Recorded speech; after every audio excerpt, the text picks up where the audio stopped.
այս պահանջատիրության հետ է կապված իրավարարչների ընդհանրապես նաև պայմանագրերի Մոսկվայի, Կապսի, այդ ուղղակի հետաքրքիր է միջազգային իրավունքի բնագավառը, ընդհանրապես եթե ինչն է հիմքը, որ այդ պայմանագրերը համենայն դեպս ընդունվում են, պատմական որոշ գրքերում գրվում են նույնիսկ, այսինքն եթե տվյալ ուժը դե ֆակտո ինքը այդ ժամանակ, օրինակ քեմալականները կարելի ասել դե ֆակտո տերն էին այդ ժամանակ, բոլշևիկները ԽՍՀՄ էին դե ֆակտո, այսինքն երբ որ կարծես իշխանությունը նրանց ձեռքում է գտնվում, բայց դե յուրե դեռ նրանց ձեռքում չի, նրանց կնքած պայմանագրերը ինչքանով է հնարավոր անվավել համարել, մի շատ հարցեր կար, հարցերից մեկը այն էր, ինչու են շարունակում մինչև հիմա գրել, որ դրանք օրինական են եւ գրքերում կա եւ այլն։ Չմոռանանք, որ այն ինչ որ գրվել է, ասենք 21 թվականից հետո մինչև 91 թվականը, դա բնակահստակ գաղափարախոսական մոտեցում է դրան հետ։ Հստակ գաղափարախոսական մոտեցում է, այսինքն որոշ շրջաններում դրա հետ չհամաձայնվելը հղի է պարզապես գնդակահարությամբ, ասենք 20-ականներից մինչև 50-ականները, բնականաբար, մեկ-երկուսը չհամաձայնվեցին, գնդակահարվեցին, իսկույն մնացածները համաձայնվեցին, ասեցին ձեր ասածն է,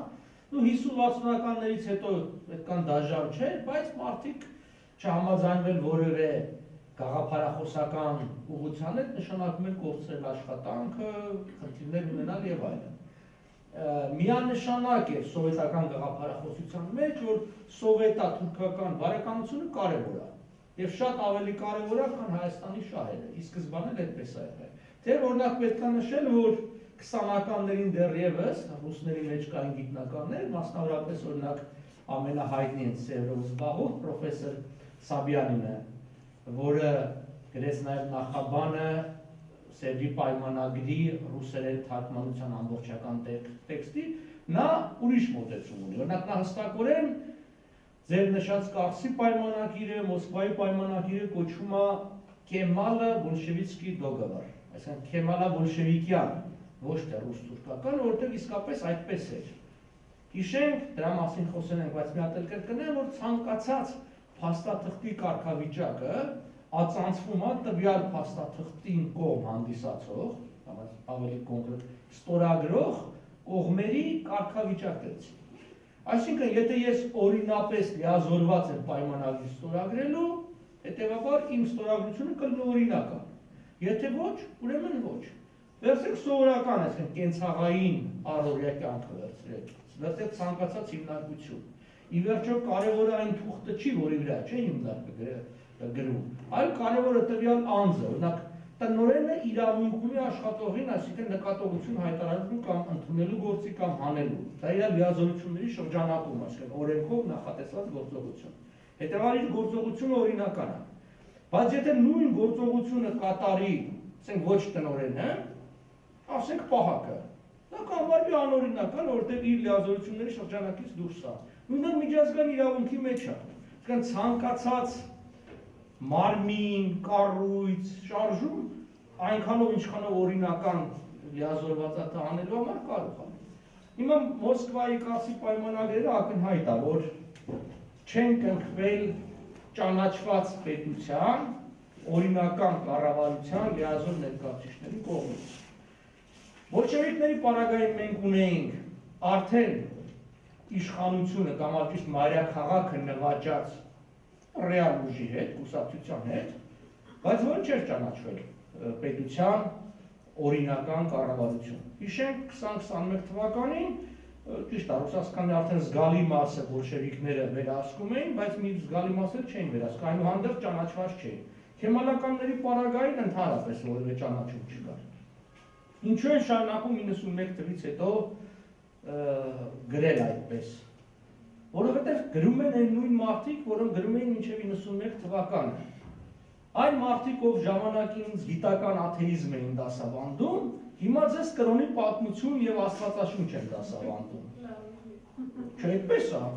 Այսինքն ես անհատապես գիտեմ, այսինքն գիտական աթեիզմի ամբիոնի վարիչը Երևանի պետական համալսարանի 91 թվականից հետո դարձավ աստվածաբանության ամբիոնի վարիչ։ Այսինքն մի մարդ, որը ամբողջ կյանքը ասում էր Աստված չկա, 91-ից մի գիշերվա մեջ ասեց Աստված կա։ Նույն ձևի քաղաքագիտություն, միջազգային հարաբերություն դասավանդում էին այն մարդիկ եւ մեծ մասամբ շարունակում են դասավանդել, ովքեր գիտական կոմունիզմ էին դասավանդում, մարքսիզմ, լենինիզմ եւ այլն։ Եվ անուններով Հիմա Նժդեհական են։ Այն մարդը, որ տեխնացական դիսերտացիա գրեց Նժդեհի դեմ, ես ճանաչում եմ, դոկտորական գրեց Նժդեհի օգտի։ Այսինքն ինքը մինուսները պլյուսի վերածեց եւ արեց, դա շատ հայտնի մարդ է։ Այսինքն ուզում եմ ասեմ, այդ ձև ա եղել։ Հիմա գալիս է նոր սերունդ։ Նոր սերունդը ինչ ա ուզում։ Եթե ինքը անկախ մարդ է, ինքը կարա անկախ գրի։ Բայց եթե ինքը համակարգի մեջ, ասենք համալսարանի մեջ պիտի դաս տա, ասենք, իսկ որտեղ գիտական աստիճաններն ու կոչումները կարևոր են, ուրեմն դիսերտացիա պիտի պաշտպանի։ Դիսերտացիա պաշտպանելու համար ով պիտի կարծիք տա։ Այն մարդը, որ մինչև 91 թիվը գրել է, որ Կարսի պայմանագիրը, չգիտեմ, պրոհայկական է, լավ է, արդարա, ճիշտ է եւ այլն։ Հիմա եթե իր ասպիրանտը գրեց մի բան, որը հակասում է իր ղեկավարի տեսակետին, արդյոք ղեկավարը կհաստատի դա կամ իհարկե ոչ։ Դա համար այսպես փակ շրջան է ցավոք սրտի ստացվել, ինչպես մի հայտնի պատմաբան ասեց մի բանավեճի ժամանակ, ասեց ես չեմ կարող ընդունել այդ տեսակետը, որովհետև կստացվի, որ ես իմ ամբողջ կյանքում սուտ բաներ եմ գրել։ Ոչ թե որ այդ նոր տեսակետը սխալ է, պարզապես մարդկանորեն հասկանալի է։ Մարդը 50 տարի մի բան է գրել, հիմա պարզվում է, որ այդ ձև չի։ Դրա համար այսպես ասենք, մի փոքր ավելի ժամանակի պետք է, եւ ինչ ենք մենք այս մեր խնդիրներից մեկը նման քննարկումներ եւ դասընթացներ ինչ ենք անում, որտեղ մենք ազատ ենք։ Մենք կարող ենք ցանկացած մի կարգ հայտնել եւ նաեւ ձեզ մտածելու նյութ տալ։ Ես չեմ ասում անպայմանորեն հետևեք մեր ասացին կամ համաձայնեք, բայց գոնե մի փոքր այլընտրանքային տեսակետ, որ փորձեք նաեւ այդ տեսակետից հարցին նայեք։ Մեր բուն նպատակը դա է, մնացածը արդեն ինքներդ ուսումնասիրեք, գնացեք սկզբնաղբյուր նայեք, մյուս գրքերը աշխատեք կարդալ նաև ոչ սովետական գրականություն, հիմնականում անգլիալեզու է դա, անգլերեն, ֆրանսերեն, եւ նաև այդ տեսակետը այսինքն տեսած կրնեք։ Կարծում եմ, որ այդ առումով ճշմարտությունը կարող է գտնել։